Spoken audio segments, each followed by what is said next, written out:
مولانا محمد اکرم آوان صاحب سے درخواست کرتا ہوں کہ تشریف لائیں اور اپنے خیالات سے مستفید فرمائیں۔ ونصلی علی رسولہ الکریم۔ اعوذ باللہ من الشیطان الرجیم۔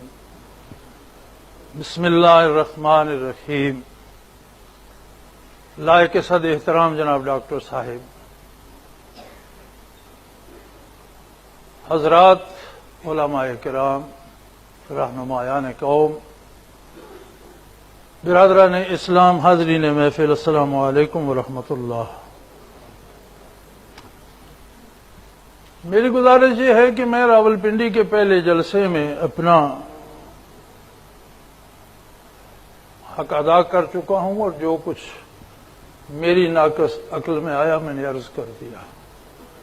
کراچی مجھے کچھ اپنے کاموں کے سلسلے میں میری حاضری ہوئی تو ڈاکٹر صاحب نے حکم دیا کہ آ جاؤ، تو میں تو آج آپ کی طرح سامع کی حیثیت سے شریک ہوں، کیونکہ میں اپنی بات کہہ چکا ہوں۔ اور یہ چوتھا جلسہ ہے جو ڈاکٹر صاحب نے ترتیب دیا ہے اور بڑی ہمت کا کام ہے، اور یہ تقریباً پورے ملک میں ان کا انعقاد ہو چکا ہے۔ اب اس سے کیا حاصل ہوا ہے کم از کم آج میری سمجھ میں نہیں آیا، شاید لاہور کے اجلاس میں کوئی بات سامنے آئے، چونکہ جو کچھ مختلف اجلاس کی رویداد ہے وہ حضرت ڈاکٹر صاحب کے پاس ہے، تو جہاں وہ سب کا ایک خاکہ پیش ہوگا وہاں سمجھ آئے گی۔ یہاں جو کچھ میں نے سمجھا وہ یہ ہے کہ حکمران جب سٹیج پہ آتے ہیں تو میرے خیال میں ملک میں جو مظالم ہو رہے ہیں ان کی تصویر کشی جناب وزیر اعظم سے زیادہ کوئی نہیں کر سکتا۔ ان کی تقاریر میں جو ہوتی ہے ایسی کم از کم میں نہیں کر سکتا۔ لیکن ہمارا مسئلہ یہ ہے کہ حکومت اس لیے ہے کہ ان دکھوں کا مداوع کرے، حکومت ہمیں ہمارے امراض بتا کر، ہماری تکلیفیں بتا کر کہتی ہے تم ٹھیک ہو جاؤ۔ جب ہم حضرات علماء کی خدمت میں آتے ہیں تو علماء کرام کا منصب جلیلہ یہ ہے کہ ہمیں ایمان بھی دیں، ہمیں ایقان بھی دیں، ہمارے دلوں سے حسد بغض نکالیں اور ہمیں وہ قلبی روشنی بھی مہیا کریں۔ یہی علماء کا اور ان کی ذمہ داری اور ان سے ہمیں امیدیں ہیں۔ لیکن یہاں جب آتے ہیں تو حضرات بھی فرماتے ہیں تم میں منافقت بھی ہے، تم میں وہ بھی ہے، تم میں وہ بھی ہے، سدھر جاؤ۔ بھئی کون سدھارے گا؟ کیسے سدھر جائے؟ جو کام حکومت کے کرنے کا آپ اسے ایلوپیتھک ڈاکٹر تصور کر لیجئے، معذرت کے ساتھ حضرات علماء کرام کو طبیب سمجھ لیجئے، تو ڈاکٹر بھی کہتا ہے تمہارے گھٹنوں میں بھی درد ہے، تمہارا پھیپھڑا خراب ہے، تمہارا جگر گل گیا، تمہیں کینسر ہو گیا، تم صحت مند ہو جاؤ، دوا کوئی نہیں دیتا۔ طبیب بھی فرماتا ہے تمہیں قبض ہو گئی یار انیما کرو، اسے کوئی گولی دو، اس کا پیٹ صاف کرو، کچھ تو کرو، وہ دیتا کچھ نہیں، کہتے تمہیں یہ بھی مرض ہے، یہ بھی مرض ہے، صحت مند ہو جاؤ۔ میرا تاثر اس میں جو بنا وہ یہ تھا کہ میرا کیا ہوگا ذرا سوچو کوئی، خود مسیحا بھی یہاں بیمار ہے، رات دن گرتے ہیں لاشیں ہر طرف، عزت و ناموس کاروبار ہے، مر رہا ہے یہاں سرے راہ کوئی، کیا دوا ہو اس پہ یہاں تکرار ہے، جل رہا ہے گھر مگر زور سخن، آگ کی اقسام کا اظہار ہے۔ معذرت کے ساتھ جو میں نے فیل کیا میں نے لکھ دیا۔ دھوکہ تھا وعدہ سیاستدان کا، دھوکہ تھا وعدہ سیاستدان کا، اور بڑی معذرت کے ساتھ اس جگہ اب جبہ و دستار ہے۔ مرنے والوں کے لیے یہ آپ کا وعدہ فردہ تو اب بیکار ہے،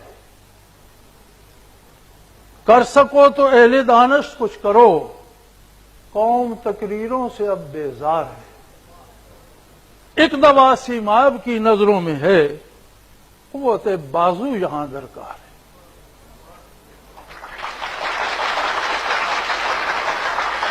حضرات گرامی، ہمارا مرض کرپٹ سیاستدان نہیں ہے، ہمارا مرض یہ ہے کہ جب انگریز نے وطن عزیز چھینا تو یہ مسلمان ریاست سے برٹش انڈیا بن گیا. برٹش انڈیا کے لیے ایک نظام وضع کیا انگریز میں، جس میں انگریز آقا تھا اور ہم غلام تھے، اور 1 صدی تک اس نظام کو چلایا، جس میں پڑھنا پڑھانا آقا کا حق تھا، تعلیم آقا کا حق تھا. ہمارے بچے صرف اتنا پڑھ سکتے تھے کہ منشی بن جائے. جس میں آرام و آسائش آقا کا حق تھا، اگر اس نے گزرنا ہو تو ہمارے لیے سڑکیں بلاک کر دی جائیں، ہمیں نظر آنے کا حق بھی نہیں ہے.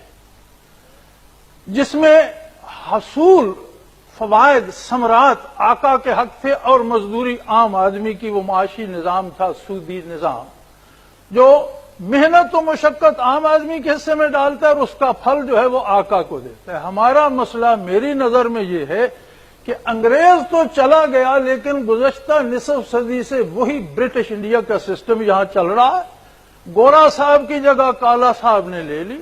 نظام معیشت وہی ہے، تعلیمی نظام وہی ہے، عدالتی نظام وہی ہے.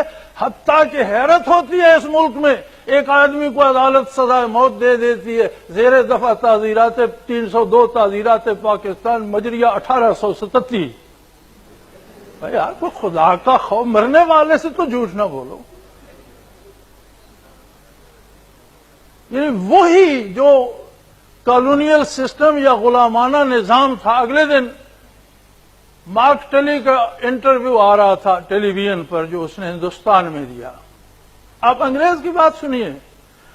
اسے انٹرویو کرنے والے نے کہا کہ یہاں اس ملک میں this is the British legacy which you left here, یہ وہ برطانوی نظام ہے جو تم یہاں چھوڑ گئے. اس نے کہا نو جسٹ اے منٹ. اس نے کہا ایسا نہ کہو، اگر تمہیں برطانوی نظام دیکھنا ہے تو برطانیہ میں جا کر دیکھو. یہاں ہم نے دس از سلیوری لیگیسی، ہم نے غلاموں کے لیے نظام بنایا تھا. تم بے وقوف ہو جو اسے چمٹے ہوئے. یہ تو اب وہ کافر جو اس کا بانی ہے وہ بھی کہتے ہیں یار یہ تو آزاد منش لوگوں کی، اور اب کیوں ناکام ہو رہا ہے؟ کیوں 100 سال چلتا رہا؟ ہمیں یقین تھا، ہمیں پتا تھا ہم غلام ہیں، انگریز جو چاہے کرے. مجھے یاد ہے وہ دن جب ایک اے ایس آئی چوکی کا، ایک A S I police post کا آتا تھا اور پورے گاؤں کو حکم دیتا تھا کہ باہر جمع ہو جاؤ، کوئی بالغ مرد گھر میں نہ رہے. وہ ریسٹ ہاؤس میں بیٹھا اندر لیٹا ہوتا تھا اور 12 بجے تک لوگ بیٹھے ہوتے تھے. کسی کو جرت نہیں تھی کہ یہ تو کہہ دے یار سب آ گئے باہر کو، اس لیے کہ راج انگریز کا تھا اور ہم غلام تھے. اب گورنر کی گاڑی گزرے، لوگ راستہ دینا پسند نہیں کرتے. وہ سمجھتے ہیں کہ ہم آزاد ہیں، یہ بھی آزاد ملک کا آدمی ہے، ہمارا بھی حق ہے، ہمیں بھی سڑک پر چلنے کا حق ہے. اس لیے یہ نظام بیکار ہو رہا ہے. کیوں پٹیاں باندھی جا رہی ہیں فوجی عدالتوں کی؟ کیوں واپڈا کے لیے فوج کی ضرورت پیش آ گئی؟ کیوں میٹر ریڈنگ کے لیے، کیوں مردم شماری کے لیے فوج چاہیے؟ اس لیے کہ وہ فرسودہ نظام ٹوٹ چکا ہے، اسے اب کوئی نہیں مانتا. لیکن فوجی پٹیاں اس کا کتنا مداوع کریں گی؟ کب تک چلیں گی؟ جب فوج بھی ناکام ہوگی پھر کیا ہوگا؟ لوگ مائیں بچوں سمیت زہر پی رہی ہیں. لوگ وزیر اعظم کے سامنے خود کو جلا رہے ہیں، لوگ اپنی کن پٹی پہ گولی چلا رہے ہیں. لیکن یاد رکھیے اہل دانش، جس دن ان مرنے والوں کو یہ خیال آ گیا کہ آگ صرف خود کو نہیں لگائی جا سکتی، دوسروں کو بھی لگائی جا سکتی، جس دن انہوں نے یہ سمجھ لیا کہ گولی اپنی کن پٹی پہ نہیں دوسرے کی کن پٹی پہ بھی چلائی جا سکتی ہے، اس وقت کسی دانشور کی دانش لوگوں کا ہاتھ نہیں روک سکے.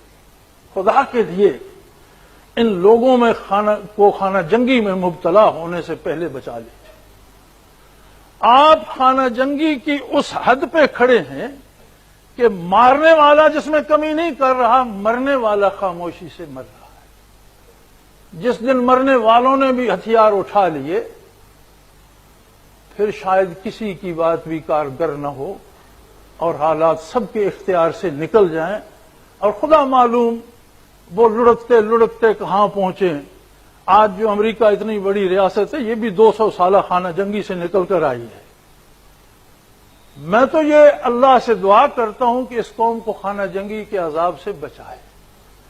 اور رہنمایان قوم سے یہ استدعا کرتا ہوں کہ آپ طریق طے کرنے میں لگے ہوئے اور مرنے والے کے پاس نزا کی اس پر کیفیت طاری ہے، کوئی اس کا تریاق کر سکتے ہیں تو کریں، بہت جلسے ہو گئے۔ علماء حضرات سے میری درخواست ہے کہ آپ کسی ایک شخص کو میدان میں لائیے، آپ کی ضرورت 2 لاکھ آدمی ہے، الحمدللہ انشاءاللہ میں 2 لاکھ آدمی گن کر آپ کو دیتا ہوں، اور انشاءاللہ 2 لاکھ ملیں گے، بھاگے گا کوئی نہیں۔